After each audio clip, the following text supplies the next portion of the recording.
1, 2, 1, 2, 3, 4.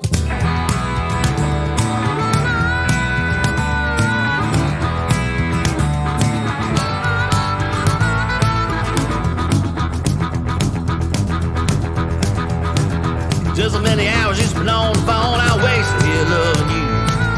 Now you gon' tell me that you're on your own, you're leaving me sad and blue. Just so many days you've been on my mind, you been stop trouble on down the line. Cool if I go, cool if I stay, tell you what I'm gonna do. Tell you what I'm gonna do. Tell you what I'm gonna do. Let it roll, let it glide, let it fall. Mr. Producer. Hello. Pine Box Dwellers, jack of all trades, Jody Parrott just had a birthday. We don't mention the Pine Box Dwellers enough. No, we don't. The best intro song in the business right now. That's right. Pine Box Dwellers. I actually have that now downloaded just as a song, the full song. It's a short song, but it's a good one. We are here on the 17th floor of the Trellis Carpenter Building here in the Timmy Tooper studio, and just right off the bat, want to thank our sponsor for the day. Whoop, whoop, whoop. So we decided to do something a little bit different. We're just going to start naming people in the community. They're just good cats. Good cats in the community that probably don't listen to the Clay and Woodrow show. So everybody will have to tag Ed Flowers. But Ed Flowers has, well, first of all, just all around good guy. But you know, he does the PA, the public address announcement at the football games. He took a brief hiatus. And then our friend to the show, Sean Smoke, did it for a year. Just to kind of, to fill in the gap or things like that. The copyrighted name, Sean Smoke. That's right. Yeah. Copyrighted name, Sean, because I don't want to get into any type of legal problems with Sean Smoke. Please. And he did a great job. But as Sean said before he started the job, and I'm sure as he was leaving the job, is nobody wants to follow Ed Flowers in this job. And so Ed Flowers came back to the job and is doing the public address announcement. And people think that is an easy job. It is not an easy job. I used to do the radio, so I would sit up here. Can I tell you what that job is like? Is the 4,327 kids' names that he mentions over that? If he misses it by a syllable, you got a parent, sprinting up that it's not Brandon, it's Brandon. Those kind of things. Yeah. And the man's just doing the best he can. And then I'll say it. I don't care. It's a controversy, but everybody's people are always unhappy with the music that's played. Ed Flowers is just like, you only have so many hands, and certain people want certain kind of music played, and other people want other kind of music played, all that kind of nonsense that's going on. And at a football game, the only thing that ever should be played is the song. What's that song? Thunder. Like that. Yeah. That should be the only song that ever played that. And they do play that. They do play that game at the game. Excellent. And that's the only thing that should be played at a football game. It seems to be appropriate, at all times. But, but anyhow, if I was volunteering my time up there and somebody had a complaint, any complaint about the pronunciation of a kid's name or what kind of DJ music that I'm playing, I would throw something at them. Ed Flowers is not that kind of guy. He just takes it all in stride. He's just like, I'm sorry, I will pronounce it better next time. And he's just a better man. Yeah, he's a cool cat. So we thank Ed Flowers for everything that he does for this community, not just in announcing, but certainly in his ministry aspect as well. But Ed Flowers is the Woodrow Player of the Day. I just made that up. All right. The Woodrow Player of the Day is Woodrow is really excited about it. Yeah, it's Mr. Ed Flowers. Is Woodrow kind of on camera? He is. He's sleeping. Yeah, he's sleeping just like a huddled mass. Like a baby. Yeah. Oh, Woodrow. So right off the bat, we're going to cover just a couple of quick things. We're only going to do sports for just 2 or 3 minutes. This is episode 37, by the way. Yeah. If you think about it, I was trying to think, like, what football player has the jersey number 37 in the history, and nothing came to me. So I looked at it on their current roster, and this is a guy that will have as much playing time as me and you. Is number 37 for the University of Georgia is Mr. Patrick Bond. The reason I know that he's not any good is when you pull up his bio, is you have a bunch of lists of his academic achievements.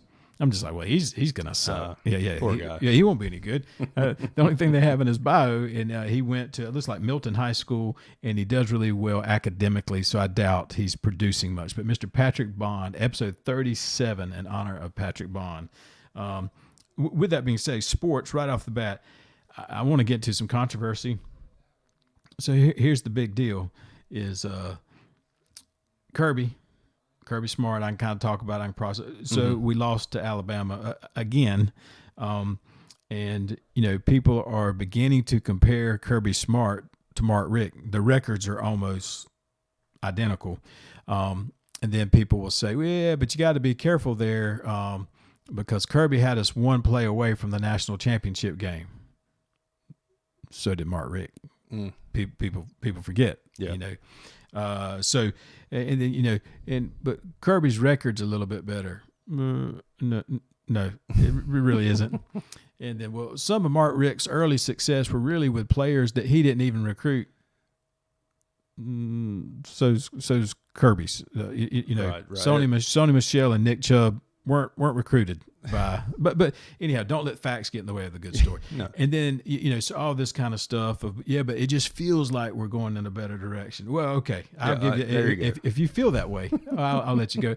But at this point in time, their success rate has been extremely, extremely similar.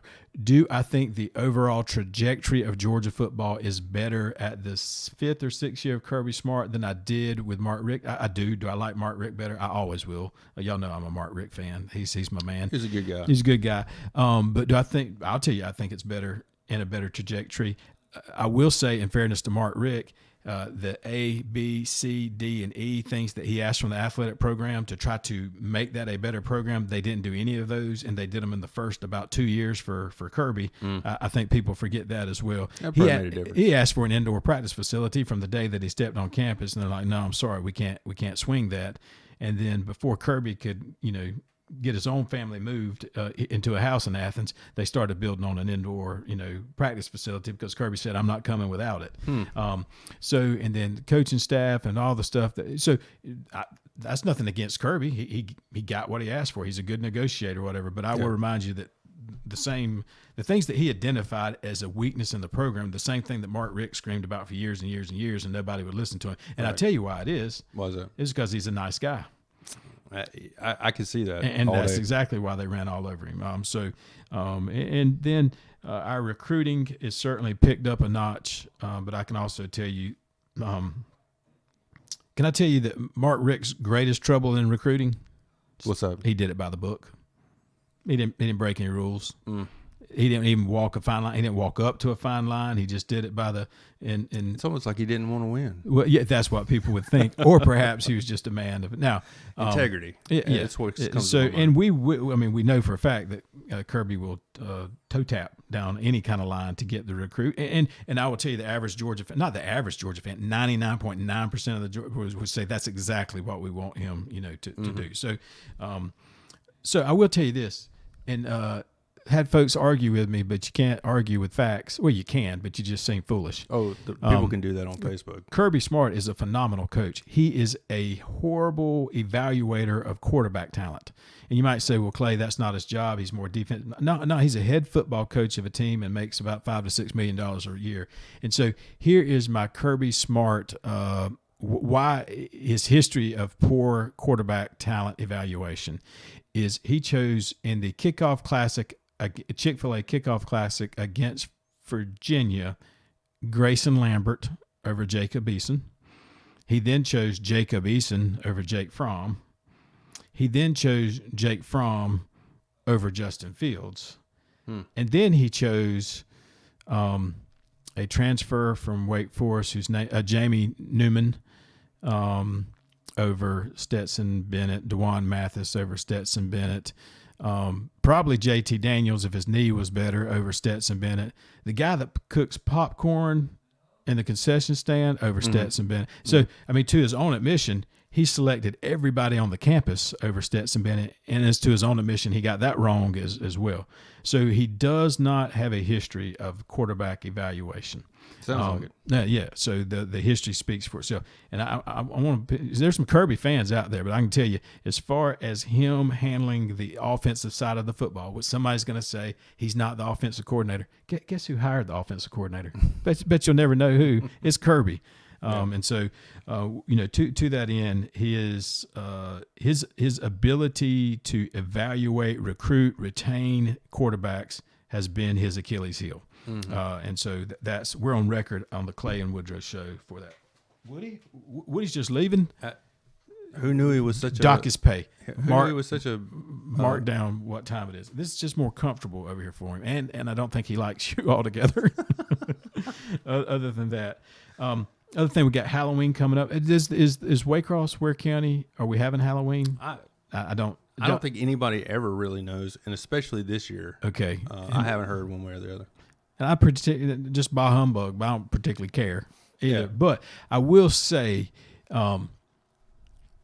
if you are over the age of what age do you need to sit out Halloween? 12? Yeah, I think 12. If you're over the age of 12, if you got teen, when you say your age, if teen is in it, you don't need to go door to door trick or treating. As a matter of fact, I'm not giving you anything. Well, I'm not giving you anything anyhow because I'm not going to have candy. Yeah, my light won't be on. I probably won't be at my house. But anyhow, if you're in the teens, don't go trick or treating. That's just beneath you. Yeah, stop doing that. And find a nice wholesome Halloween party. Yeah, and that's one of my huge pet peeves is when you're just like got somebody grabbing a handful of candy and they're like, thank you very much. And you're just like, well, thank you. And here's a razor too. And they got more beard. For you to go home and shave with. But why are you trick or treating? So that's one of my big pet peeves. And now you said you had a pet peeve kind of challenge for me. I got things, and you're going to give me frequent pet peeves that people have, and I'm going to react to say, is that a pet peeve of mine or not? Can I tell you some that better be on that list? Sure. Okay. So, and I made note because I don't know what you're bringing to me, but over emailers. Oh man. If I send out an email, to you, and I know that you've received it, and you've got to tell everybody in the group, thank you very much. I received it. Please, please stop that. That drives me bonkers. Now, in the office here on the 17th floor of my other occupation that I do from time to time, a little real estate from time to time. I don't know if you're aware of that or not. I didn't know that. 912-281-0951. Clay Thomas, your local realtor.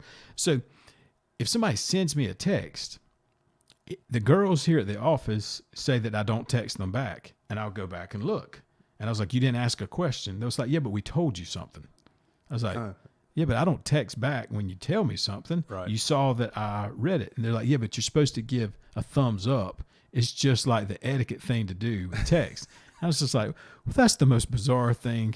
So now I'm going to take your side on that. That's ridiculous. It drives them crazy. So now that if they tell me something at the office where I would normally not say anything, you're just like, I'm going to step out and go to the bathroom for a second, or step out and go check the mail, or I do like this. I give them the thumbs up because obviously you don't know that I've heard you until I, give you the thumbs up. The thumbs up. That tells me you heard me. Yeah. So the other thing is, and I want to be careful on this because I'm gonna sound like a horrible person. But there's times then when people will text to you at the office like some news that of gravity, like something's occurred with their family or an illness or a death or something like that. Sure. And then I'm really confused because then the thumbs up seems really inappropriate. And I'm just gonna make up something, but says, well, just want to let y'all know Paw died.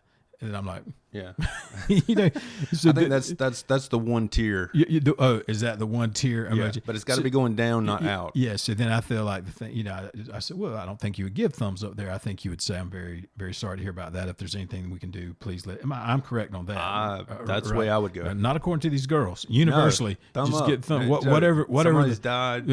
Thumbs up. Paw died. I got you.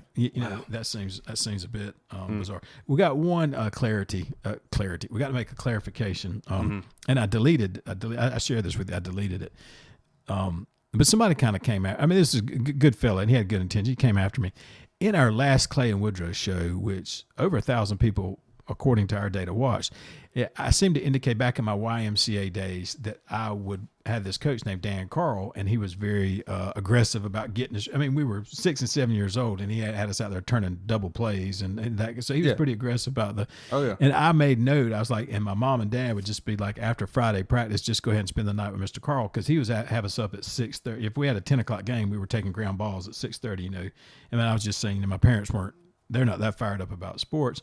And so I said, but my parents would just kind of swing by my game at 9 o'clock and make sure that I knew that they were there and they supported me and they loved me, and then they'd kind of take off, like that.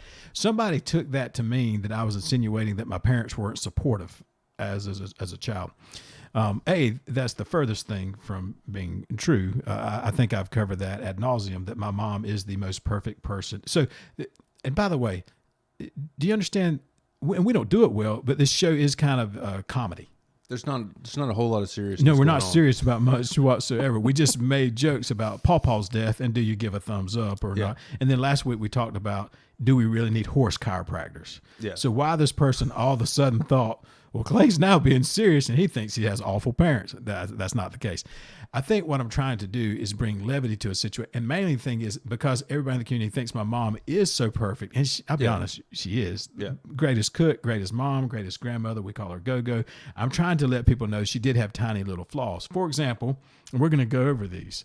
She did put me in husky jeans and left the big tag on them that said husky. That's been thoroughly covered. Me nor my brother eat fruit, and you can only blame that on your mom. That could be no other reason for that. So I'm trying to say somebody that we think is just impenetrable in the community, be my mom, I'm trying to give little flaws, This person just like, whoa, wait a second, you had awesome parents. I was like, yeah, I think that's well noted on this program. So anyhow, want to clear that up. I had super good parents. However, they were not hitting me ground balls at 6:30 before the game. Therefore, they let me spend a night with Mr. Carl.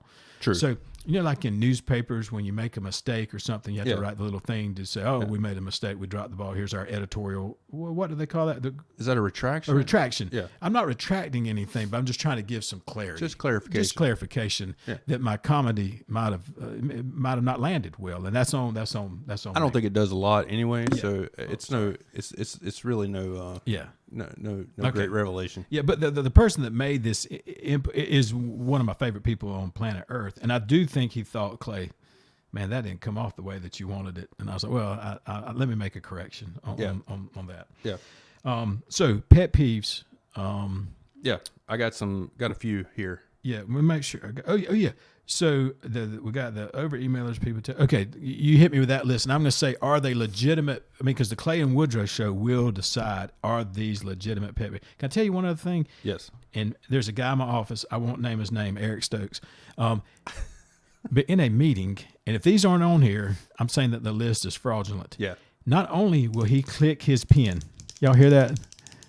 Over and over and over again, he will bounce the whole table in a meeting. And it drives me bonkers. And so I'll just take something in our little meetings back here, like a little eraser. So I'll just chunk it at him. Yeah. Sorry. Okay, so let's hear your list. So no thumbs up on that then. You don't give him a thumbs up. You get a thumbs down. Thumbs down. Yeah. Thumbs down. Yeah. Go ahead. What are the list of pet peeves? All right. On number one, and I don't know if these are in any particular order, so they don't seem to be. So I'm just going to go number one, foot tappers. Oh yeah, that's what I was telling you about. And shaking the table, that's from his foot tapping. The third time somebody does it in a meeting, they should be beat. Yeah, I agree. A foot tapper drives me crazy. Yeah, they got to stop that. But now pin clickers to me is worse offense than a foot tapper. But both together is just, listen, Enrique Stokes over here. Oh man, it's like river dance going on in our meetings. It is unbearable. All right, number two, people with obnoxious laughs. If I don't know, that's too bad. Like some people, my wife is a snorter. Like if she gets a big laugh, that's hilarious though. So there's like quirky laughs, don't laugh, but like laughing almost like to hear yourself laugh. Like because I want to be the center of attention. As opposed, it's got to be a genuine laugh. Mm-hmm. If it's quirky, I'm fine. If it's genuine, yeah. All right. People using your belongings without asking. I'll be honest, that doesn't bother me a whole bunch. Other than, would you quit stealing my charger by my bed and then look me dead in my face and just like, well, I thought it was my charger.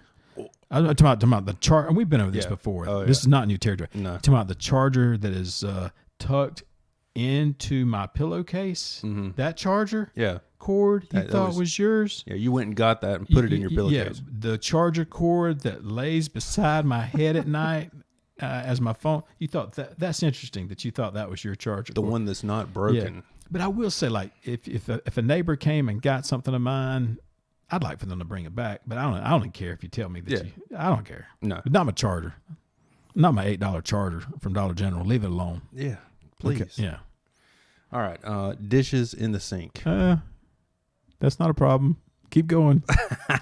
I mean, so dishes in a sink. It drives me crazy. Really? Yeah, it does. Can I tell you something? I want to offend you. You don't strike me as a neat freak. No, I'm not. Okay, but dishes in a sink. Dishes bother in you? the sink bother me because Okay. it's like implying that you want somebody else to handle this. That's exactly what Yeah, I'm implying. exactly. I just don't want to be that someone. Yeah. Oh no, I wouldn't be that someone. No, I'm the guy that's implying that somebody needs to clean these dishes. So I take it offensively towards myself. Yeah, and like for example, I would sweep like around the house, Yeah. but brooms don't fit my hand. Yeah. I don't know if you know that. I got that problem. I too. gotta have just a weird. No, set. And I've tried brooms, mops, that kind of stuff. And if I found one that fit my hands, I'd go to town, but they don't fit. Yeah, Don't fit my hands. I got that same problem. Yeah, It's more common than you might think. that's right. All right, the drink is finished. Okay. Okay. The drink is finished, yet people are still trying to suck up that last sip through their straw. Oh, milkshakes. Oh, yeah, guilty. Oh man, you're just like, hey, Bubba, hey, nothing. I don't want to give up on that milkshake. Listen, I know there's a little Dairy Queen back in that corner right there, but you're not getting it. Yeah, that's the legitimate pet peeve. Yeah, it's bad. I know it, but I'm guilty. Where you can see people's like cheeks like sucking in, trying to get to the last. Yeah, and they get a head rush just from. It's like next time get the large instead of the medium. And I do it on a large. Large, I okay. still do it on Yeah. a large. All right. Guess what number 6 Are is? you angling it back too, trying to get? I got to the whole nine. I'm standing on my head. I'm Yeah. standing on my head trying to get this thing. That could be legitimate. Now, dishes in the sink, not a problem, but that could be legitimate. Okay. You know, because pet peeves are only a problem if they're, if I'm doing it, it's not a pet peeve. Right. That's right. All right. Guess what number 6 is? Clicking the pen. Oh, yeah, you should. Legitimizes. I'm not talking about partial major list. fingers taken off, but pinkies should be removed. At least Now, least the to thumb one. is what you, but I don't want to take somebody's thumb. That's overboard. Yeah, that's Over the top. Yeah, Okay. But just cutting off a pinky. that's taking away Yeah. evolution. If these girls around here weren't squirmish, I'd cut off Eric Stokes' pinky just to prove a point of him to quit clicking that pen. And at least up to a knuckle. Yeah, that's right. Because you may have to do it once or. Yeah, and I'm kind of twice. squeamish, but I would do it just to prove a point. All right, let's go with number 7. Number 7 is kind of weird. Don't sleep on me. Like people falling asleep on you, like putting their head on your shoulder, and next thing you know, you don't want to move. I will tell you, Woodrow takes a nap on my lap occasionally. Mm-hmm. The only thing with that is like I have to be still or I keep waking him up. Yeah. And then he gets a little with me. And so when I'm watching sports, sometimes I want to get into it. So, but Yeah. I don't know that doesn't bother me too much. All right. Let's see. This is kind of weird too. Backing up. There's no need for anyone to walk behind you unless they are plotting to rob you. It's annoying and it makes you feel like you're being followed. Just walk around. That's just People walking behind you. Well, I don't do a whole lot of walking, so yeah, I don't know. This might be New Yorkers or something. it like must that. be. Those are just paranoid people. Yeah, that one. I don't think that one resonates. Stop staring.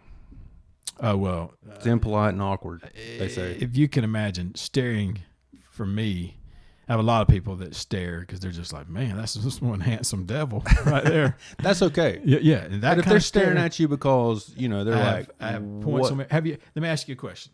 You can be honest about this. Yeah. Have you ever noticed the points on my ear? No. Certainly you have. Now I have. See? Can y'all see those? Y'all see my bald head? They're pointy. What's up with that? It's cartilage. It's just cartilage. Do people stare? You are now. Can I tell you? So didn't know. And so like I had my college roommate for my first year, and it was my childhood friend. I mean, we lived together and for years, and so he never noticed it. And then I pointed out the little antennas that I have right here. Huh. And so it's just cartilage. Yeah. Whoop, whoop, whoop. And so as a kid, I thought I was going to get them removed. And I was laid on this table, and this doctor came out with a needle, the link from me to you. I was like, nope. No, thank you. I'm going to learn to live with it. So anyhow, no, but staring, I don't know. That's not a problem. I mean, all joking aside, it's really not a problem for. Typically, when people make eye contact, they quickly avert their eyes to somewhere else. So that's not a problem for me. That's good. Yeah. It just means I'm hideous to look at, but thank you. All right. Open mouth chewers. Oh. So can I say this? I'm gonna give man. I love this one guy. We have a what's somebody that commits a crime? Man, you know, in talk shows, you should typically not stumble all over your words, and that's not very good. A serial offender in our office of that. Now, I'll never say who it is, but we will often, as a family, go all out to eat together, and I just have to make sure I'm on the other side of the table. But open mouth and a wet kind of, yeah. Please stop. Yeah, just cut it out. All right, leaving the cap off the toothpaste. Doesn't bother me. Seems to me to make sense. You're going to use it again, you know, when you get home that tonight or whatever. It's efficient. Yeah, just leave it off. I don't have a problem with that. How about getting interrupted? Now, I'll tell you this. My wife is, I mean, golly, if her reaction to me leaving the shower curtain open, and like if I just were to walk up into throat puncher, or the exact same thing. If by the way, I've never punched my wife, but if I did, I assume the reaction would be the exact same. If I leave the shower curtain open, oh my gracious, to her that's like a felony. Yeah. I just don't know. She's like, well, it doesn't dry right, and it creates mildew or whatever. It's like, well, just go buy another $8 shower curtain. Yeah, now, I can't hang those it either. Does. My fingers, they don't fit that. There's a pattern. Getting interrupted. I mean, everyone. No, I don't think that bothers. If it happens on like just constantly, that bugs me. As long as you're not being interrupted by pen clicking. Oh, you're okay. Yeah. All right. People who ask, "Can I ask you a question?" Yeah. Just you just did. Yeah, that's right. No, you would first have to ask me if you can ask me. You know, that's just ridiculous. Yeah. And I used to have a bad habit that I would often say, to be honest with you. And then finally a friend of mine in college goes, so the other times that you talk to us, are you not being honest with us? Right. And that kind of caught me in that. Let's see. Double dipping. I don't see a lot of that going on. I think as a society, I think you need to probably pay attention. Really? I think as a society, we're doing better. Especially nowadays. Oh, well, yeah. People that don't wash their hands. But I think we're doing better on double dipping. I don't see a lot of that going on. That's not rampant in my circle of friends. I don't. I just do it myself. So. You don't reverse chip, do you? Those are the people. I'm just like, come on. That's still kind of like you might as well just put your finger in there. Yeah. Well, you know, they're like, well, I bit off this end. I reverse chip. I pinched my bit in, and then I was just like, just eat that chip. Let's not do just that. Get another. Don't reverse chip on me. Hair in the sink. Let's skip to the next one. I might be guilty on that one. Popping gum. Eesh. Okay, my kids can't stand it. My wife does not pop gum, but in order for us to drive distances, she gets car sick, and so she has to chew gum. Mm-hmm. And so we have this thing. We're like, you know, the old couple but we travel a lot together. Mm-hmm. And she loves to travel, and she's fun to travel with, but she's not the best traveler. Like, you know, she is the person that we might be at Hazelhurst, and she'll look at me like seriously, and she's just like, how much longer? I'm just like, dear Lord, we're in Hazelhurst. You know, you can't ask it. But she chews gum, and so the louder she chews gum, whatever I'm listening to, I just keep turning it up. Yeah. Keep turning it up and keep turning, and then it makes her mad, so she chews louder, and then so I turn up. You know, so that. But she does not pop gum. I will tell you this. The other pet peeve that I have is when we travel, and now I just sound like I'm just an angry old man. But she and a lot of these ladies, and I think I've taught this before. Have I said the bracelets? She wears a lot of bracelets, and they clang, clang, clang, clang, clang, clang, clang, clang, the whole time. And so we went to a closing where we bought some property one time, and she had the clangy bracelets on. Oh no! And we had to, you know, when you go to a closing, you have to sign your name, 644. And it sounded like wind chimes. Like she was working for a Salvation Army. Yeah. And it just chang, chang, clang, clang, clang, clang. And finally I was just like, you got to take off those bracelets. I'm sure that I don't do anything that bothers her, though. I'm positive. No, probably not. I mean, she's probably bothered by the fact that your hands won't fit a broom. Exactly. I mean, but you can't help that. Yeah, I can't help that. You're born that way. That's how God made me. All right. Get your own food. So don't you hate when you offer to buy someone food and they turn it down, but then they sneak your fries for your food? Yeah, they're fry thieves. Yeah. So I'll be honest, I'm kind of one of those guys because I'll try to do right, and like my kids will go through fast food and like I don't need to eat fast food tonight. Right. And then I smell those fries, and I know my daughter, she's so tiny, she ain't gonna eat all those fries. So I don't even ask. I just stick my hand back in the car like this. Yeah. And just a fry comes down. Yeah. And she'll very politely say, you know, Dad, we were just at McDonald's. You could have ordered a thing of fries. I was like, yeah, I don't need them. She's like, yes, if you don't need them, quit sticking your hand back here. All right, 19. People who don't return things. I think everybody. That's just an issue of respect. I don't know that. I hope I'm not a bad offender of that. I did borrow a shotgun one time from my old boss, and I liked the shotgun so much. There was a small part of me that just said maybe he'll forget about this shotgun. And then one day at office, he's like, "Yeah, I'm going hunting this weekend. You mind running that shotgun back to me?" I'm like, "Dadgummit." So I just thought, you know, he's like, well, maybe he likes me so much, he's just going to leave that with me. But but that's just a respect issue. Just if you borrow it, that's fine. Just bring it back. Sure. So this could be literally or figuratively, I guess. People who laugh out loud at text messages.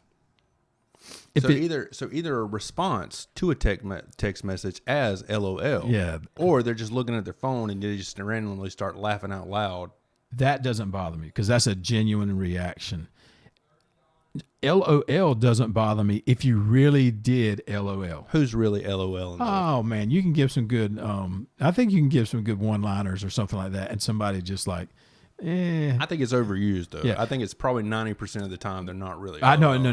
That I'm opposed to. If it's a true LOL, it's like a sign of saying, man, that hit home with me. That was funny. Yeah. And